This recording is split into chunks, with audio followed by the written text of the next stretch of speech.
Hello world, or at least hello the half dozen or so people that tune in and watch this Weekly Geek Out. This is Weekly Geek Out number 3. I'm Rachel Eliason, bringing you geek news from an LGBT perspective. Don't have a whole lot. I'm tired today, so I'm going to make this short and casual.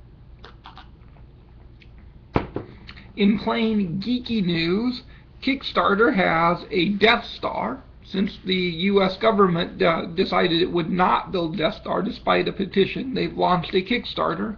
So if you'd like to get in on an open source Death Star, you might want to go over there, check out. I'll put the link in the video description so you can get there. It's quite an interesting design, yeah. In more serious news, both Google, Chrome, and Firefox have announced support for WebRTC.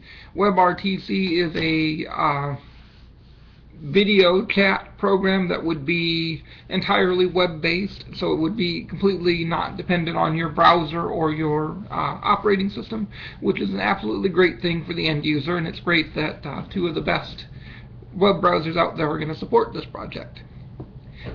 And then the Ouya, which is an Android-based gaming console, which was also a Kickstarter project originally, ships in June. Price will be under $100. Will be available at Target and other mainstream retailers. At least that's the rumor, and that's a great thing for console gamers. They're getting to have a lot of new options out there. Steam has got game console, a specific Steam console. They've come to both Linux and Mac, so computer gaming is growing by leaps and bounds. And then you have new consoles coming out, so maybe we'll have a shift in the market there. And then in LGBT news, a little bit of an oops. Matt Moore, a somewhat infamous ex-gay blogger, got busted on Grindr. When will people ever learn? I think I'll post a more in-depth thing about that probably over the weekend.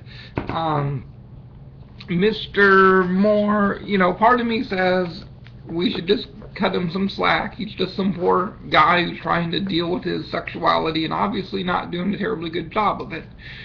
However, I've read this book by Jolin Ricks, Ex-Gay No Way, about his personal experience in the ex-gay movement, and it makes me think we do not give these people a break. I'm sorry he had a big screw up with his religious beliefs, but what conversion therapy is amounts to emotional abuse. And the fact that it's being perpetrated by people who are as much victims of the system just makes it all the more that we have to expose these people and expose the truth that you can't change your sexuality, and all you can do is drive people to depression and suicide by trying.